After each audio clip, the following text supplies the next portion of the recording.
today on Success and Excuses, we have Natalie Jade Pinnell. Is that right? Natalie Jade Pinnell. It is, yes. Listen, we've known each other for a few years. Yes. Listen, why don't you tell the people who's listening a wee bit about you to start off with? Okay, yeah. So I'm Natalie. I run a business supporting mainly entrepreneurs and solopreneurs with business strategy. So I work in areas of marketing, operations, people management, and things like that. I set up my business in 2014 originally, and it's gone kind of from strength to strength in various iterations. And yeah, luckily I managed to get a place on your motivational intelligence course, which is how we met a few years ago, which really did change a lot of my perspectives about running business and how I wanted to run business and what I wanted it to look like. So yeah, it's been quite a journey. Wow, yeah. Well, we were talking just off camera there, and it 3 years. I'm thinking, God, it feels like years we've known each other. Yeah. And most of our communications all been virtual. It has. So this is the first time we've actually met face to face, even though I feel like I know you so well. Same. So go and tell us about those early years. So when you first started in business, because I want people to understand the challenges, the success or excuses that we can make. And by the way, I've made lots of them. I've felt myself fall into those excuse modes and think, whoa, James, what are you doing? Yeah. Go and give us a little bit about that journey. Yeah. It's so interesting because when I first started, I just had my second child. Was that the driver? What was the driver? It was, yeah, it really was. So I was due to go back to work, and it was just at that point where, for various reasons, personally, it just wasn't looking like that was going to work out. And I loved my job, and I love, I had a really kind of high flying, traveled a lot, was very involved, and so I couldn't imagine not doing something. So I decided to set up my own business, and it just kind of grew from strength to strength. What I wanted originally was just to earn a bit of extra money to pay for the food shops, maybe. Yep. But as it started to go, it just started rolling, and it just developed in a way that I never kind of foresaw as being possible at the time. And it reached a point where it was actually mainly after COVID, where everyone kind of started working from home. Lots of business were needing to take their brick and mortar businesses online, that the business just went from strength to strength. So that was the journey through it. But talking about the struggles, there's a lot of self-doubt that goes into it. And, a lot of the people that I work with, it can be hard if you're in business on your own to have the confidence to make that next step, to take that first move, the scary leap. It's safer just stay in my box. I'm cool here. Yeah. But to take the steps towards growth, you've got to kind of break through those barriers that really do get in the way. And I've always talked about a lot of people look for ease in business, and I've always I used to find it really confusing when people weren't able to show up in that way, because I've always just been really resilient and determined. It's just built in me. So when people... Where does that come from? I think I was just born with it. I don't know. I mean, I've had a lot of, just things that you go through in life, but so does everyone. Absolutely. I don't feel like I'm special or different. Yeah. I think it could be my astrological signs or my personality type or whatever. I just feel like it's innately part of who I am. Yeah. Nobody's holding you down. Yeah, definitely not. Nobody's holding me down. Definitely have that mindset. Natalie Jade in the corner. Totally. Try me. That's what I always say. Just try me. So I've always said, for ease for me is showing up. Yeah. Ease for me is doing what you have to do, even when it feels blooming impossible. I can't not. So for me, that is ease. And I think for other people, it can feel really debilitating, but that's just about then shifting your mindset and really getting clear on what are your goals? Where do you want to end up? And how willing are you to actually get in your own way to prevent yourself from reaching what you claim to want? Yeah. And do you find that's the biggest challenge when you're working with business owners, is they can't clearly define exactly what it is they want. So if they can't define it, how the hell are they going to get there? Yeah. Isn't it? That is a really big challenge. And I'm really, the way that I work with my clients is I find it my skill is distilling that. So they can kind of verbally vomit where they're kind of wanting, and then I can kind of nitpick and get the clarity for them and be like, right, this is where we're going and this is where you need to focus on. But I think that because there's a lot of noise, especially in the online space, I work with a lot of online businesses. There's a lot of noise out there, and I think there's a lot of, shiny squirrel syndrome and distraction. And I think so often business owners see everyone else with their shiny look how I do, Mhm. and they just want to And replicate don't know the that. real picture, yeah. Mhm. Absolutely, yeah. And you know, I've worked with several really successful business owners, and you successful outwardly, but Yeah. you know, you see behind the scenes is a mess, or you know, they might struggle to pay themselves. There's lots of things that go Yeah. on that you have Yeah. absolutely no idea about. Absolutely. Yeah, I know exactly You'll what have you're seen it. talking about. Yeah. So I think that's kind of the fascinating thing. So I try and encourage everyone to kind of stay in their own lane, get clear on what you want, and then just Yes. commit and go and get it. Yeah. And just do what it takes. And do you help your customers and clients then? So once you've pulled all that out, and which is the hardest part, by the way, I think, Yeah. is getting to where it really it's going wrong. Do you also help them then put the strategy in place and keep them whip them into shape and keep them on track? Tell us that journey. Give us an ideal client's journey for Natalie. No, so I do, exactly. So usually people come to me lost, confused, feeling alone. Mhm. Usually it's often Which people is who normal in business. Yeah, exactly. Especially when you're only maybe one or two solopreneurial. Solopreneurs, or even if you have a small team, you feel like you have to have the clarity and have it together for your team. So you don't want to show weakness, so you still feel alone. And you really don't. Exactly. So that's a really interesting thing to see. But yeah, so once I'm able to, my brain, just how it works is once I'm able to distill and nitpick, you know, what they're trying to say, I'll kind of ask probing questions to get down to the root of it. And then I'm like, okay, here are the roots, here are the options that you take. And the other thing, the way that I work is I have a motto. I don't know how language is. You can say what you want. Yeah. Okay. This is James Fleming, Success and Excuses. I like to swear. Okay, as you perfect. probably know. Good to know. So it's called Fuck the Formula, basically. And it's really about just breaking out of those boxes, breaking out of those constraints and not doing things in the formulaic way that you think you need to do. Because so often business owners actually end up giving up because they get so stuck on, but I'm supposed to post 5 times a day and I'm supposed to have this website with all of these things. And so I actually break it down to you don't need any of that. I've been there. Everyone has. Me too, and I do it for everyone if you else. follow Gary Vaynerchuk or Gary Vee, or everybody's got a different idea of what you should and shouldn't do. Yeah. And I always just think, just do what's fucking right for you. Exactly. Isn't it? Just if you've got time, do it. If you don't, you can't do it as often as you need or you want. And also sometimes people think, all right, because I've committed to this. And I am really about commitment. I think that's an important part of the process, commitment to the goals. But also I think sometimes people use commitment in a negative way. And actually, even when they start to feel that it's not right, or even when they start to just, you know, they're just finding that the grind is too much. They stick because they said they were going to do it. And so they just stick to the point where they kind of break their own, what's the word? Like mission, purpose through the process. They lose the magic and the essence of what they're trying to create because they just become despondent and frustrated. And then business How is do you tough. get them back when they do that? That's because that's hard. Sprinkle my magic dust. Just sprinkle my magic dust. But it's really difficult because when you're see, I always think of an entrepreneur, right, is somebody, even when their chips are down, they'll always find opportunity, right? Yes. But that's something that you learn, in my opinion. That's not an inherent thing inside someone.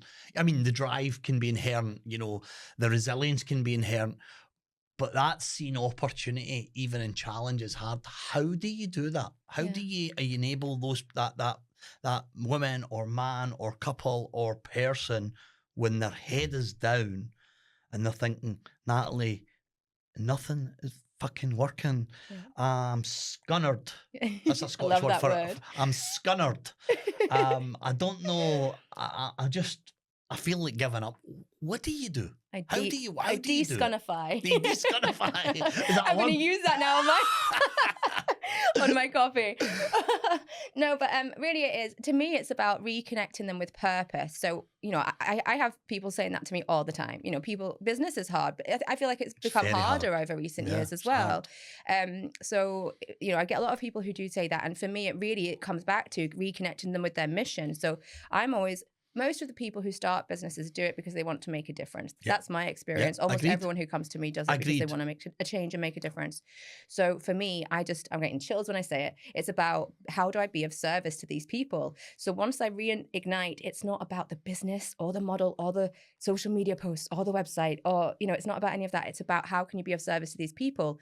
It just starts to inspire, you know, new thought pathways of, you know, how could we do this differently? And sometimes it means burning it down and starting again. Yeah.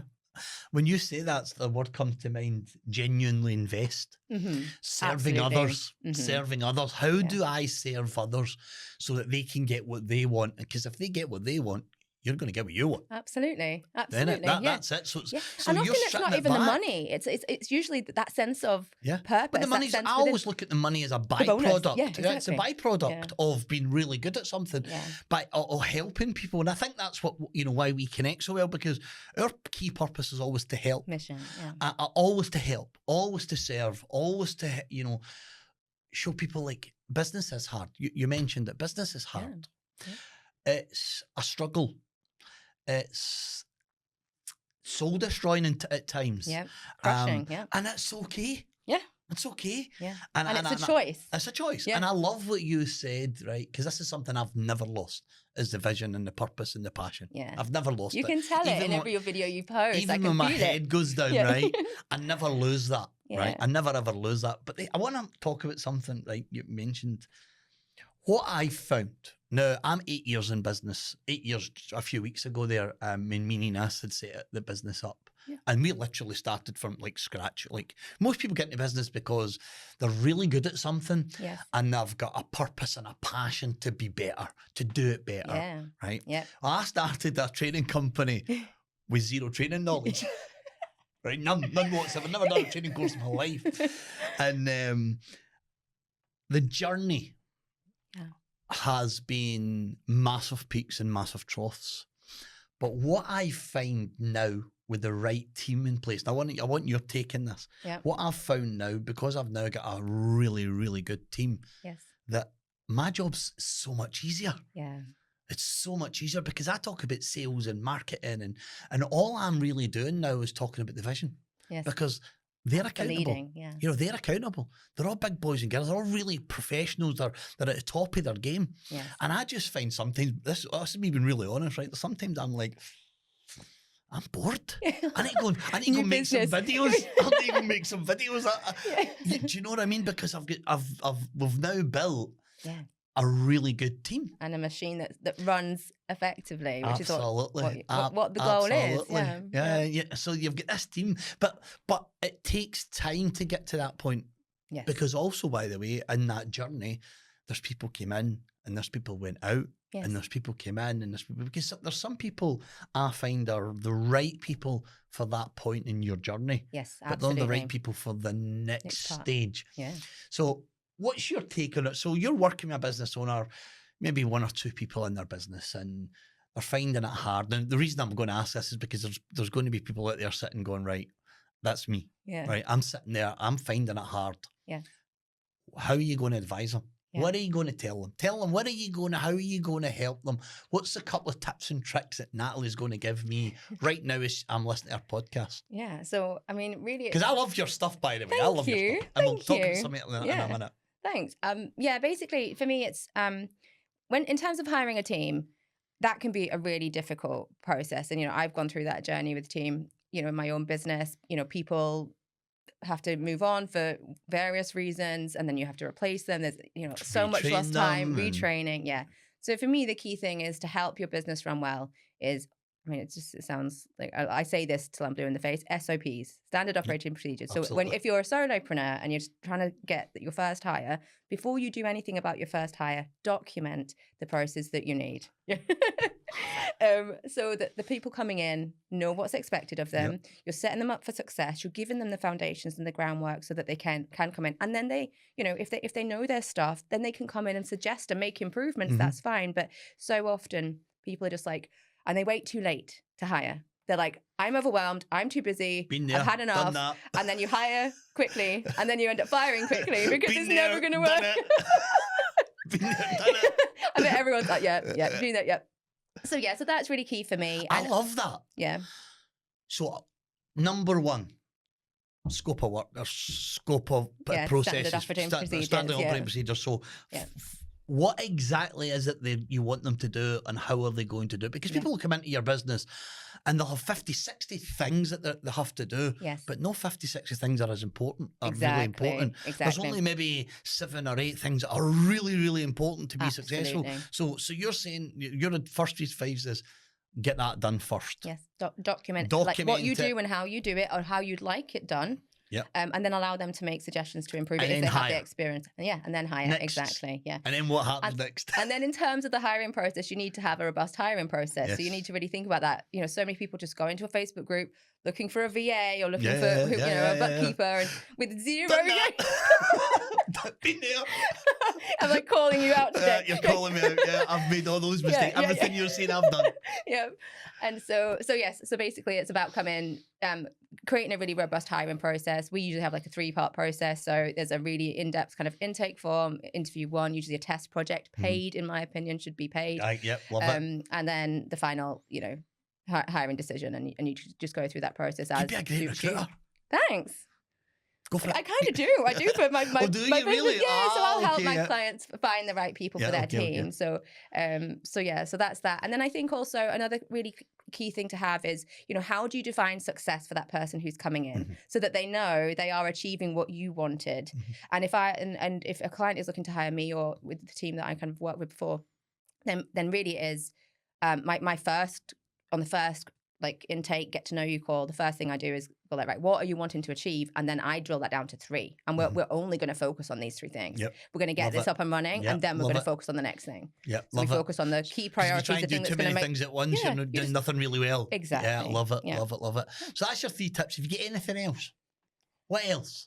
For business owners for in business, general. For starting up the business, and because I'm going to get to some personal stuff soon. Okay, good. While we're on the business, I want to know the tips and tricks, because everything you've said so far, I'm like, that was me. Yeah, I done that. Yeah, I did that. I remember, right, quick story. Yeah. Talking about Facebook groups and hiring. Yes. I actually hired somebody. It was a controller. I wouldn't say financial controller. Someone who bookkeeping, debt collecting. Okay. So we hired them through a Facebook ad, right? And biggest mistake in her life. It was her. She was bullying. I better be careful. No. She was bullying other staff members. Yeah. I mean, this was horrendous. Yeah. But we were about a month and a half to 2 months in before we realised what was going on. And then you've just invested all that time. Yeah, exactly. It's brutal. They're learning your systems and processes. The hiring process on its own, never mind. Yeah. Exactly. Yeah. And then you've got to do it again. Oh, what have I done? What have I done? It's one of the most costly mistakes. So it really is. Like, getting the right hire is a make or breaker for a business. Because also, if you are in that overwhelmed place and you've put everything into this one hire and it goes wrong, it's soul destroying. It is. Yeah. Absolutely. 100%. That is when you want to just burn it down. Burn it down. even your, I remember our very first hire. That's scary. Yeah. Because it was me and my wife, Ines, and obviously we set up the business together. So we had each other, right? Yeah. And when we're not at our max, right? We need help. Yeah. See that thought of, and people listening to this, I'll get this. See that thought of that first hire. Now somebody's relying on you. They're going to have to pay their mortgage with the salary that you pay them. That's scary. Yes. I mean, that's scary. Yes. I remember that feeling like, but what if we don't have enough business? And what if this doesn't? We start to think on about what if this doesn't happen? What if that? And I'm like, you always find a way. Yes. And that goes back to the mindset that you mentioned right at the start. It's that kind of mindset of talk about mission or vision, right? So really understanding, if I want to get to here, these are all the things that need to happen. And it's hiring people and getting the right people on board, and that all costs money. But you always find a way. Yes. You always find a way to increase your sales. You always find a way, don't you? You just seem to always, and I think that's the mindset that you mentioned earlier on. Is that you just won't give up. Like, you know what you want, you're committed to it, and you're going for it no matter what it costs to an extent. But you know what I will say. I've went all in. Yeah. I mean, I've sold watches and jewellery and everything to keep the business afloat in those first early years. I mean, the whole shebang. And so many business owners do that, and they pay their staff before they'd even pay themselves. I know many people who, in that situation. Don't do that anymore. No, yes. Good. You've been there too. Been there too, yeah. That's another one tip. Yeah. How do you know my business so well? Sorry, I did some research before we started talking. No, it's just, the thing is, it's so similar to every business owner goes through these peaks and troughs. Yeah. Successes and excuses. Yeah. And all of these challenges. So, I had it kind of with my team, but I think one of the hard things is like I said, if you get stuck to something you committed to, Mm. or if you see the shiny squirrel and you want to go for it, then I call it the silver bullet. Oh, I love that. Oh, okay. Oh. The silver bullet. People see the silver bullet for It's like, success and they think, yeah, oh, that's the answer. Yeah. Oh, Yeah. That'll solve all my problems. I mean, that's the thing. That'll solve I'm all going to go my and just pay for this problems. one mastermind and it's just going to fix everything. yeah. And then they'll have a call a week and that's it. Yeah. Yeah. So it's so funny. But yeah, so for me, like it's when you kind of box yourself in. So with my business, it really took off and it generated a lot of success. But I set up my business to feel free and to be able to be around for my kids. But because it took off, like I just fell into that. Go, 100 miles go, an hour. go. Hire this, do that, go. hours Yeah. a week. I did the same thing that every business owner does, even though I know better. But it's difficult to see it in yourself, right? I'm just Guilty. like, yeah. So I just was like, right, I'm going to go and, get like, we're going to take it to the top. And I really did. And then it got to this point one day and I was like, I'm actually freaking miserable. Like some of my most, high revenue months were the months I was the most miserable. And I suddenly was like, what am I doing? So I really got to the point where I had to reconnect to my mission and I had to let go of things that I'd spent years building. And that's really difficult to do because I want to keep it because I've spent years building it. But I'm like, I don't want it. Yeah. So that's a really hard process. I had a guest on my last podcast and that's exactly what they were talking about. Yeah. How they had to let go in order to feel free again. Yeah, exactly. And grow. Yeah. Wow. Yeah. And to grow again. Yeah, that's the thing. And so sometimes you keep it because, like I said, 10 years of growth and why would you burn that to the ground? But that 10 years of growth is what's choking and throttling my success and where I'm going to go to. So yeah, it's a really fascinating process and it's not for the faint of heart. No, you've just got to suck it up and So see when you're going through, I'm going to get personal in a minute, but I want to stick in business just for a couple of minutes. When you're working with those business owners and they're really struggling, as you know, we all go through times when we just want to throw in the towel. How do you keep them their head above? How do you convince them? What do you do? What do you say? Is it just taking them back to the mission? What is it? How do you reconnect them? Usually, yeah. It's usually reminding them they're not alone. Either because they've got me right by their side as a kind of co-creator in this mission. So often even just me talking about my understanding of their mission reignites the spark. But yeah, reconnecting them to the mission, I think, is the biggest thing because it's when business feels hard. I mean, I don't know, it might just be for me, but that's really the only thing that gets me through. Like, how can you be of service? How can I reconnect to my mission? Right? I want freedom. What am I going to have to do to make that happen? Because otherwise I'm just going to sit and wallow. So I really do. I'm quite like an action person. So I just give them the first step, right? So rather than it be this great big, this is how we're going to fix it. It's just like big fancy plan. Yeah. It's just like, let's just take it down. Step one. This is step one. Let's get this done and then we'll move forward. And just taking that overwhelm away, which is usually what people are feeling when they're in that state. Overwhelm, yeah. Take the overwhelm away. Here's step one. Come back to me when that's done and we'll have a chat. And then we go forward and from then there. step 2 and step 3. Love it. Right. Yeah. I want to go back into a little bit of personal life. Okay. If you're comfortable, I'm just totally please share fine. what you're Yeah, comfortable. Of course. Yep. You've got a lot of personal things going on around school children and things like that, haven't you? Yes. Because I was watching a few videos of you and it's bloody touching stuff and very hard hitting. Would you like to tell us a little bit about the background and the kind of journey? Yeah. So because this is good stuff. Thank you. Yeah. I mean, it's tough stuff actually. You know, it's and been... hats off to you, by the way. Thank you. Yeah. And I'll make comments at the end of the story. Thank you. Yeah. It's I mean, this is one of the reasons where I'm talking about, you know, what I had to let go of as well, because I'm on this journey and this is taking up a significant amount of my space and time. But I have my youngest daughter was diagnosed with autism when she was 2 years old. And she was placed in a mainstream school and she had various problems there, some really significant, you know, physical assaults and kind of bullying and very young age. No, it started much more when she got, I mean, she's always had it because she's different. But she probably didn't know any better when she was younger. Yeah, and she's just, you know, her peers have grown quite far away from her. Her diagnosis is pretty severe. And so, you know, she's in a hub. She's separated really from her mainstream class in some ways. But, you know, we had some issues where parents were given an option to have her in her class photo wall choose to not have her in, and other children in the school had that happen. You know, she was physically assaulted. There's just been, over the past 2 years, a really serious decline and a really devastating decline. And it's had a massive impact on her mental health. Huge. You know, we've been fighting for 2 years to get support from CAMS, which is like the children's mental health. Look, I want to talk about that. So I'm listening here.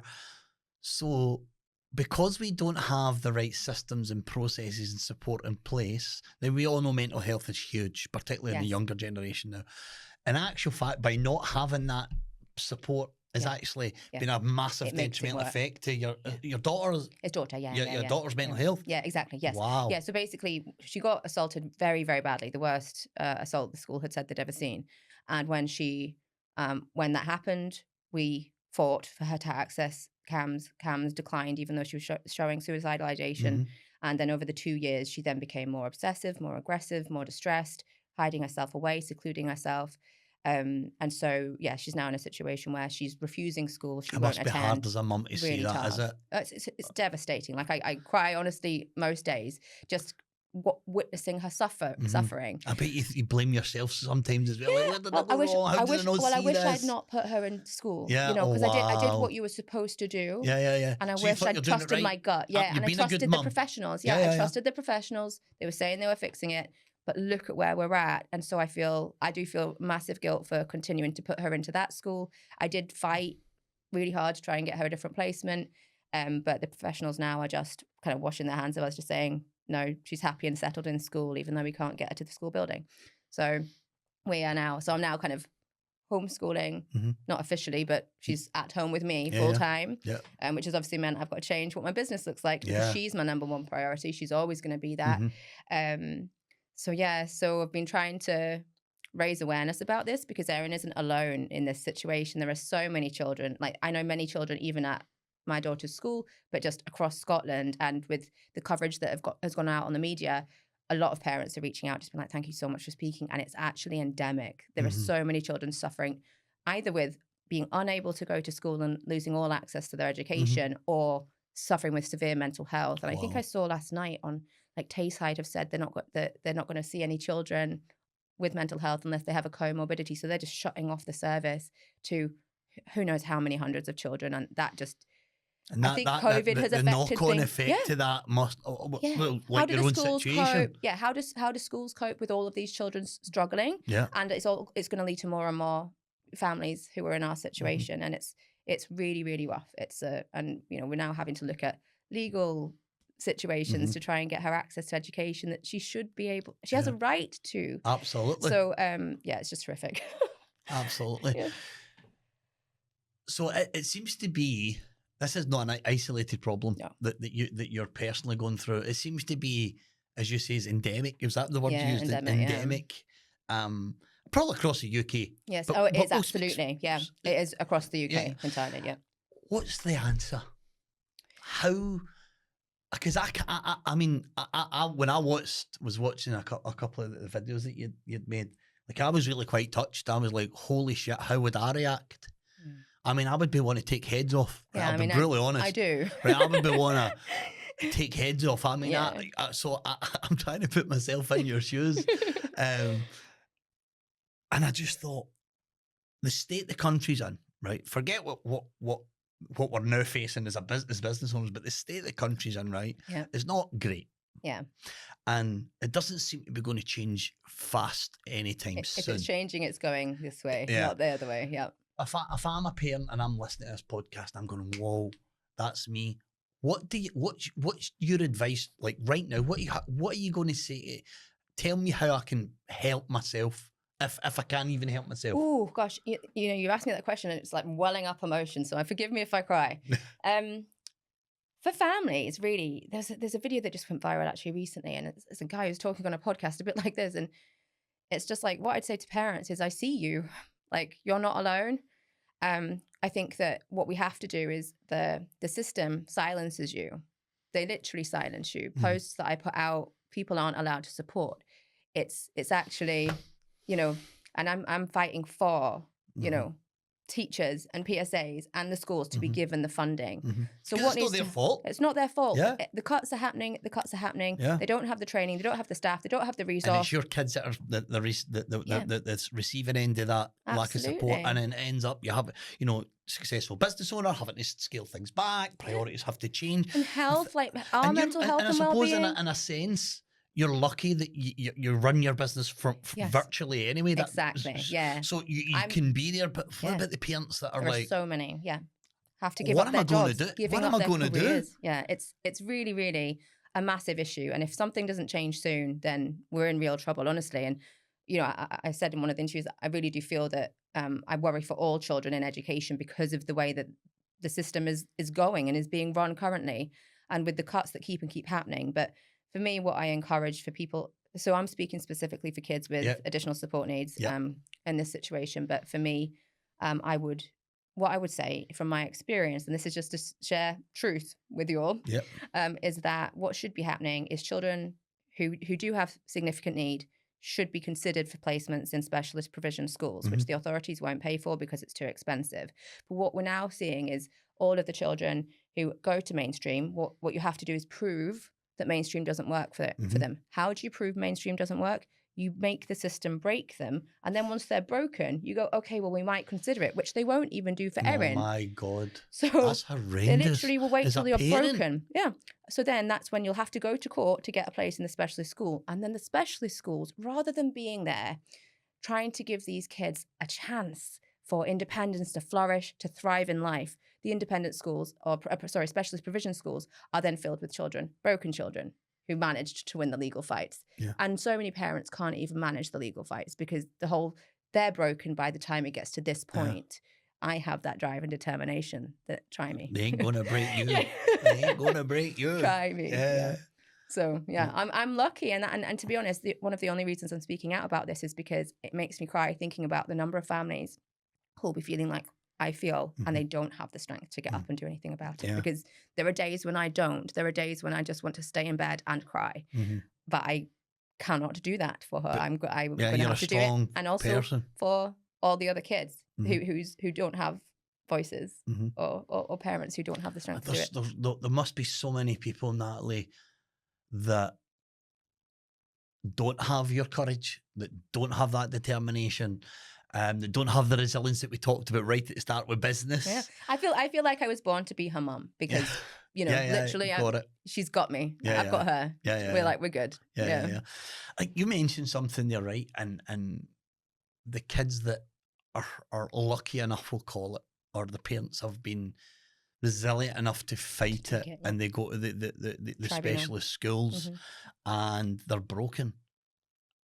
That's horrendous. Yeah. I mean, you've just went through that battle, that fight. Yeah.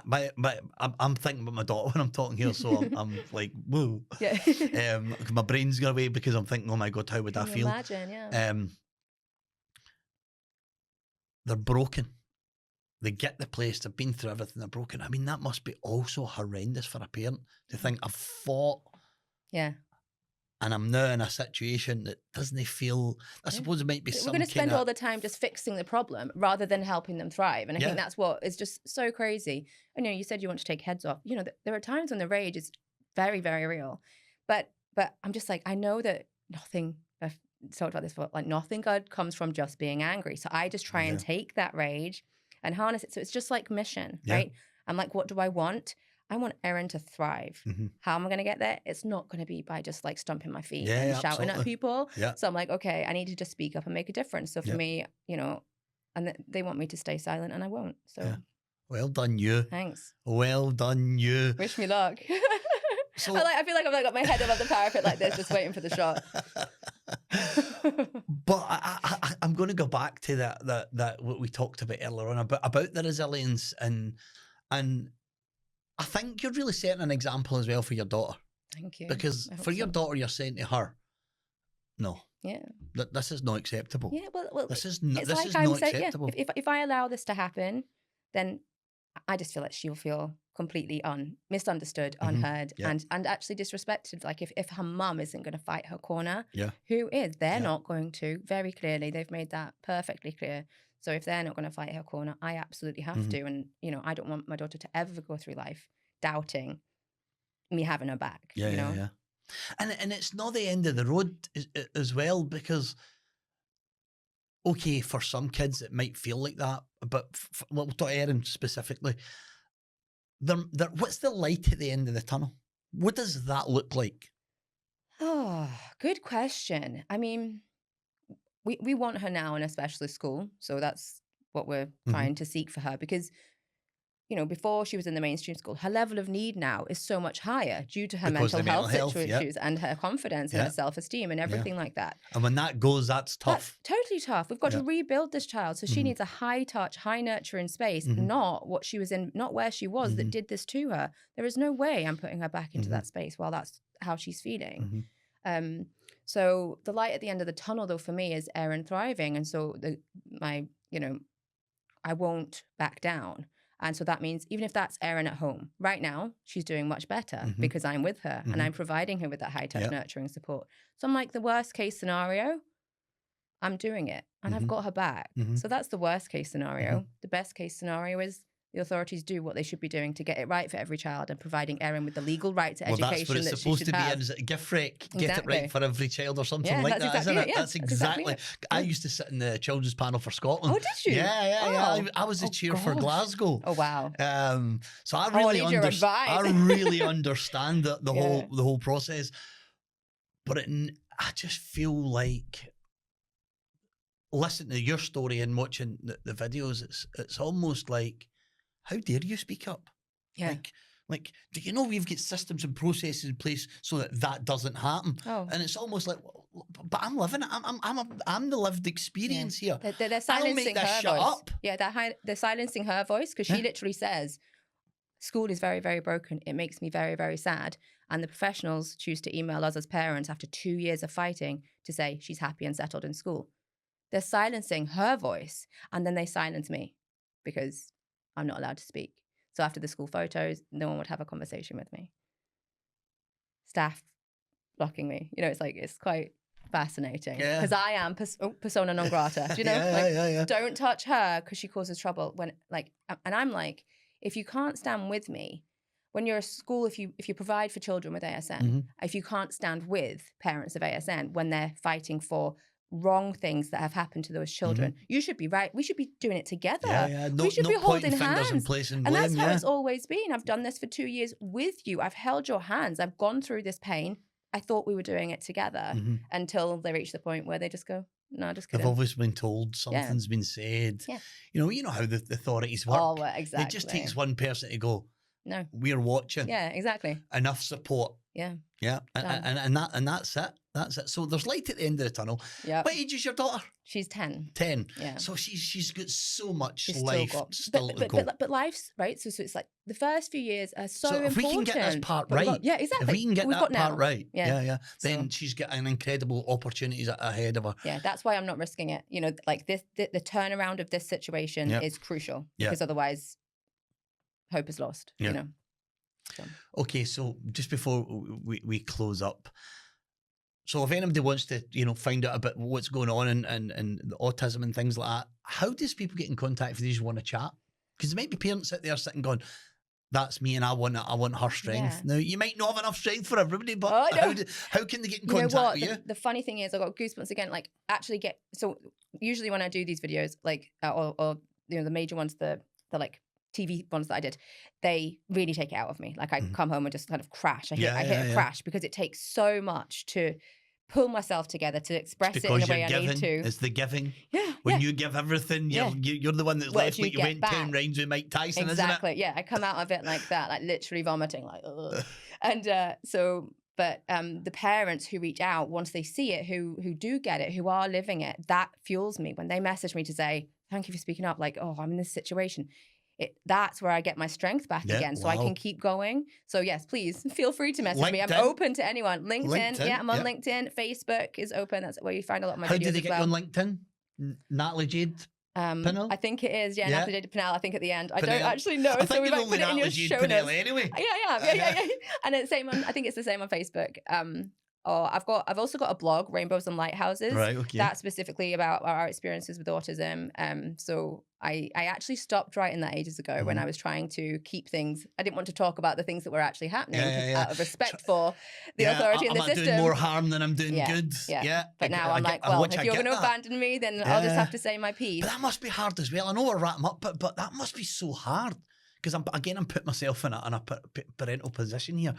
You're thinking, if I speak up, I'm being shot down. Yeah. If I don't speak up, I'm getting nothing. Yeah, I'm letting her down. Where does there is no, it doesn't sound like there's common ground anywhere. No, it's either their way or no way. Yes, exactly. And I've done it every single way. And, staff have acknowledged that I've literally done everything possible to do this in a way that would have been beneficial for everyone. And yeah. So yeah, Rainbows and Lighthouses is a great place if you want to just, I've got contact details on there. And then my website is nataliejade.com. And that's where they can get a hold of you if they're looking for support, the business strategies. Yeah, exactly. Yeah, operations, recruitment. Marketing. Yeah. Little bit of this, little bit of that. So they don't make all the mistakes I made. Yes. Listen, Natalie, it's been an absolute pleasure having you on Success and Excuses podcast. And listen, best of luck for your daughter Erin. Yeah, I've got this. I'll watch your journey as it unfolds anyway, and support you wherever I can. Thank you, and you. Brilliant. Thank you so much. Thank you very much.